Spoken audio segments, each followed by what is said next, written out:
Halo, perkenalkan nama saya Sri Liana Sako, NPM 332201006, kelas 3C. Saya dari Fakultas Keguruan dan Ilmu Pendidikan, khususnya program studi pendidikan biologi. Nah, di sini saya akan membuat video untuk memenuhi ujian tengah semester dengan mata kuliah telah kurikulum. Nah, di sini saya akan membawakan materi yaitu kurikulum Merdeka Belajar.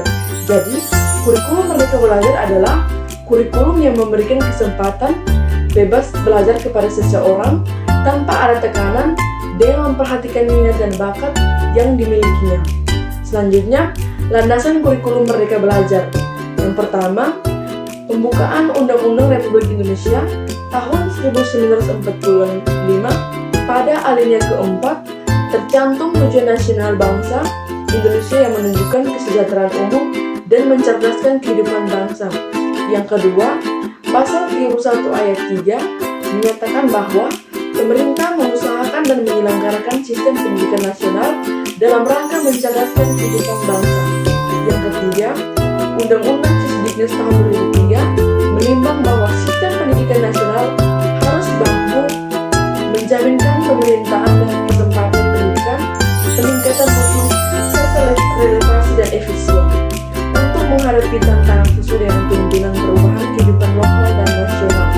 Yang keempat, Undang-Undang Sisdiknas 2003 pasal 3 menyatakan bahwa pendidikan nasional berfungsi mengembangkan kemampuan dan watak serta peradaban bangsa yang bermartabat dalam rangka mencerdaskan kehidupan bangsa, bertujuan untuk berkembangnya potensi peserta didik agar menjadi manusia yang beriman dan bertakwa kepada Tuhan Yang Maha Esa.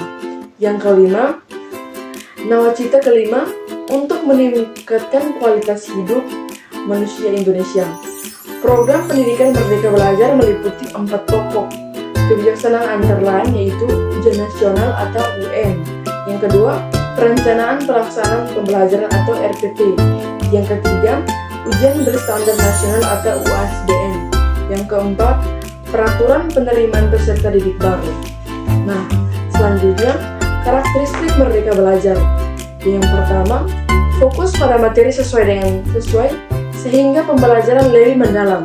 Yang kedua, waktu lebih banyak untuk pengembangan potensi dan karakter melalui belajar kelompok seputar konteks nyata atau proyek penguatan profil Pancasila.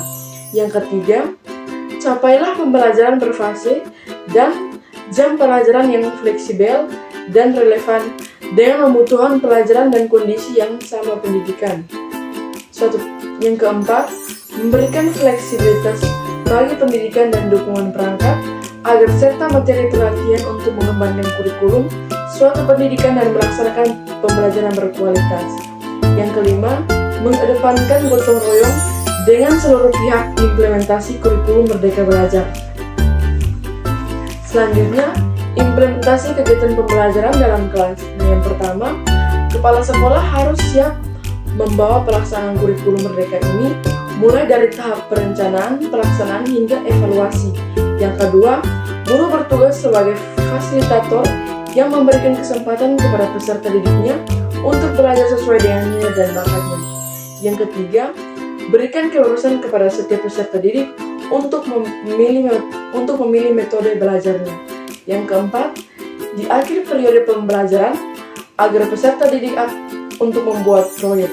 Yang kelima, lakukan refleksi sesuai dengan pembelajaran. Selanjutnya, sistem penilaian. Nah, yang pertama, penilaian formatif.